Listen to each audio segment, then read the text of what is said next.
Welcome back to the channel, Bafethu. So, this lady here, Angmat Kamalak Bafethu. Before I play the video, she released a statement, a verbal statement. I'm gonna play this video just now. Would see all the rumors about her, all the rumors about her. Would see uyalamba ngalena bazingu eMalawi and all the stuff that she her man is actually has a wife and all that.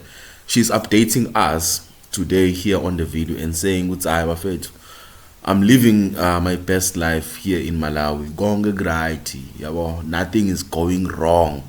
Kahle kahle, yabo, we are the ones who actually gave out false information about her and whatnot. Yabo? So that's what she's updating us on.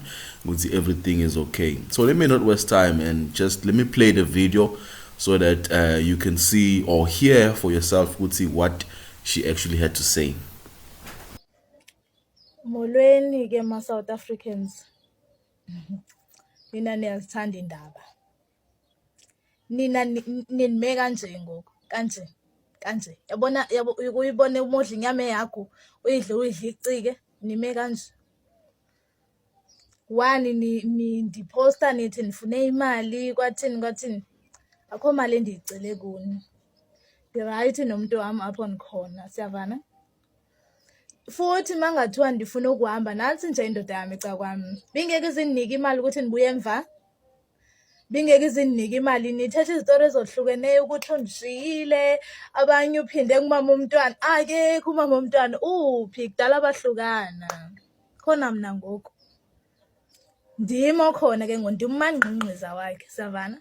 So lezi zinto ndizithethayo abanye bathanda enza ivideo ndithi senza ivideo ke ngoku. Into eshoyo ukuthi ndi right apho nikhona.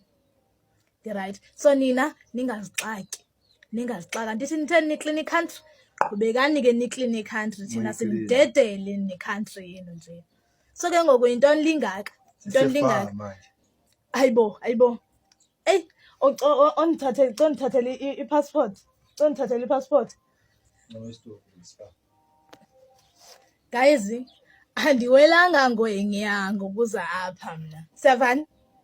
Andiwelanga ngwenya umuntu wami ukhiphe imali yokuthi ndenze passport eHome Affairs. Neighbor, nansi passport yami, nansi. Neighbor, phume eHome Affairs le passport. Phume eHome Affairs. Inama Trump futhi. Niyabo, ndifuna nibone ukuthi mangapha ama-borders endiwawelile nje mestilini isanibangela isicefe. 1 2 3 4 5 6. Cabanga ukuthi ngawela ungana passport usuka le? Ngawela mahala? Hayi muyanyanyisa. Nanyanyisa nini? Niyanyanyisa kakhulu, niyanyanyisa. Ndiyekeni ndi-right nekorekore lama ndithi ndihambile nalo njengokusho kwami into eshoyo ukuthi ndi-right apho ndikhona nansi. Inoma nansi. Niyabo? Liqweqwe eli. Into eshoyo ukuthi ayifrodwanga nazi ukuthi phela ama-foreigners afroda kakhulu. Niyabo? Yase Home Affairs guys. Home Affairs. Nansi endize ngayo eMalawi. Nansi passport yami. Nansi. Niyabo? Republic of South Africa. So ningandithetheli lento ninithethela yona. Ndi-right apho ndikhona. Abandithandayo nami ndiyanithanda guys kakhulu. uThixo futhi aqhubeke anibusise nami ndizonithanda kodwa bangandifuniyo fuck off. Asinandaba nani, aniniphakeli, aninithini. And kwala amantombazana anithukayo kwawona sazosokola futhi ekuhambeni kwexesha. Ambani nofuna nabantu benu abazonithanda njengale ndlela esithandana ngayo nomuntu wami ukuze nizophuma ezindabeni zabantu eningazifuniyo ngoba nihlezi nibhizi nendaba ezinganifuniyo. Phumani ezindabeni zami, ndi-right apho nikhona. Phumani ezindabeni zami ukuthi abantwana bami bakuphi banjani. Anihlangani nina lapha, anihlangani. Family yami ezilonke indazi ukuthi ndiphi, ndiyaphila, anina anihlangani nje. We happy here guys. Si right lapho sikhona, si right nina anihlangani kwanona. So awufuna uqhubeka futhi athathe le video ahambe othetha futhi aphinde abaxelele ukuthi ndithe ndi right apho nikhona nekorekore lami. Nimxelele ukuthi ndithe ndi right. apho ndikhona. So I think ndigqibile ke futhi into benifuna ukuthi ndiyenze. Mna umuntu ondihloniphayo ngizokwazi ukumhlonipha. Onganihloniphi ngeke umntwana umkhulise engahloniphi uxelela ukuthi uzokuhlonipha. Inhlonipho iqala emntwini omdala ize emntwaneni ukuze umntwana ezokwazi ukuhlonipha omdala.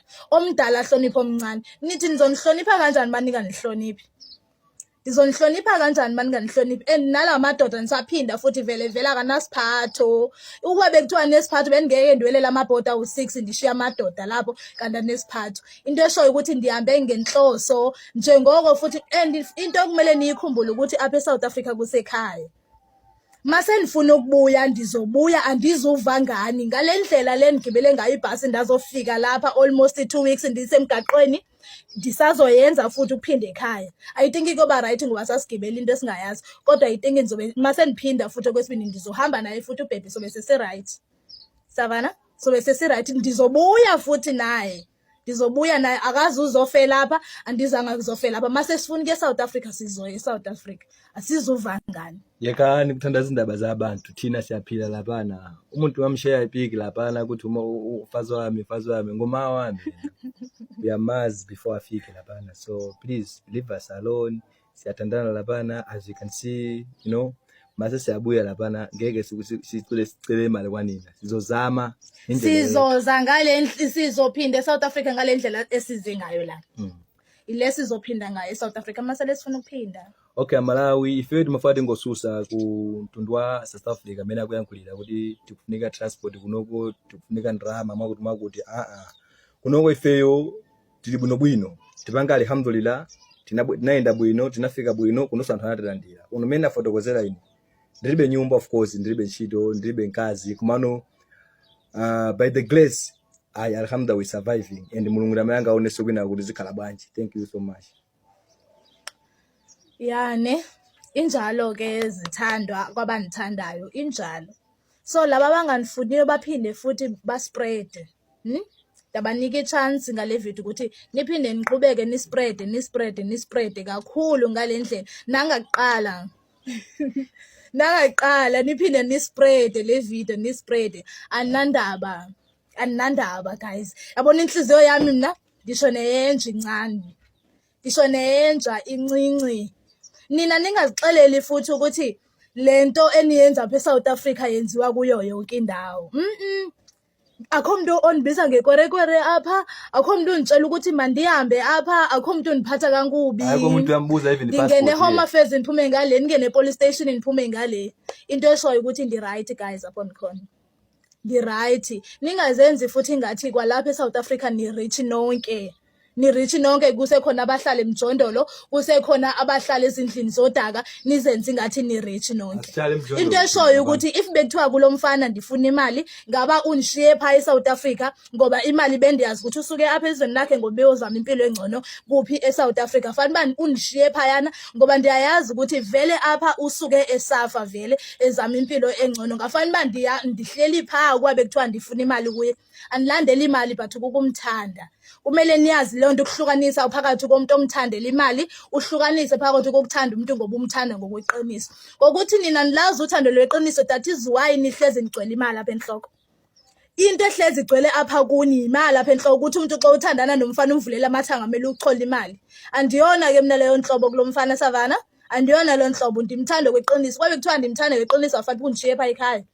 Weza yedwa apha ndikifithi naye apha ndikifithi naye andithi ifithi yakho kwabo ndika naye ke zithando ifish meyabiza ukuthi yalungayo yona linukayo ke lesidla soyithula iveg lenithi iyabiliswa inganamafutha yona le ndidlayo siyabiza ukuthi jamwamba. Akekho umuntu wake wabulawa inhlupheko babemi, akekho umuntu wabulawa inhlupheko. Into eshoyo ukuthi ndiyayazi into endiyizele apha yeva ndiyayazi into endiyizele apha so ndiyekeni asambe nazokhanyisa ikhanda asambe nomini asambe hayi njoba sesivile Mzansi njoba uvile Mzansi nawe nje you can see ukuthi she's saying ukuthi love is definitely stronger than poverty and and I give it to her ukuthi this is a real woman yabo. She's going with her man.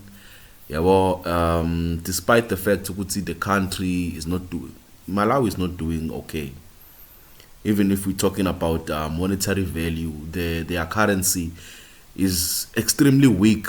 Our currency is strong compared to the dollar. It's like fluctuating around 16 rand against 1 USD.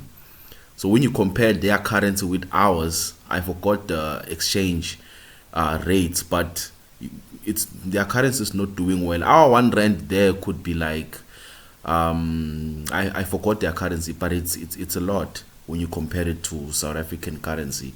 So she's clearly stating ukuthi whenever lo mfowethu ayakodoba uyabona kudliwa tifishi akanandzaba yabona noma kudliwa yini anything yabo. And me I don't have anything to say about it. I can't say ukuthi she must come back yabo and what she must not come back, because everyone has their own decision to make in life.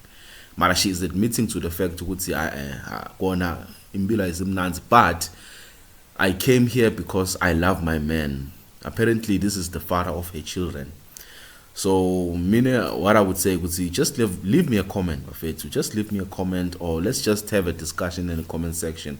What do you really think about this situation? Don't forget to subscribe to Mzansi Daily Affairs, and don't forget to like this video. I thank you all for watching till this far.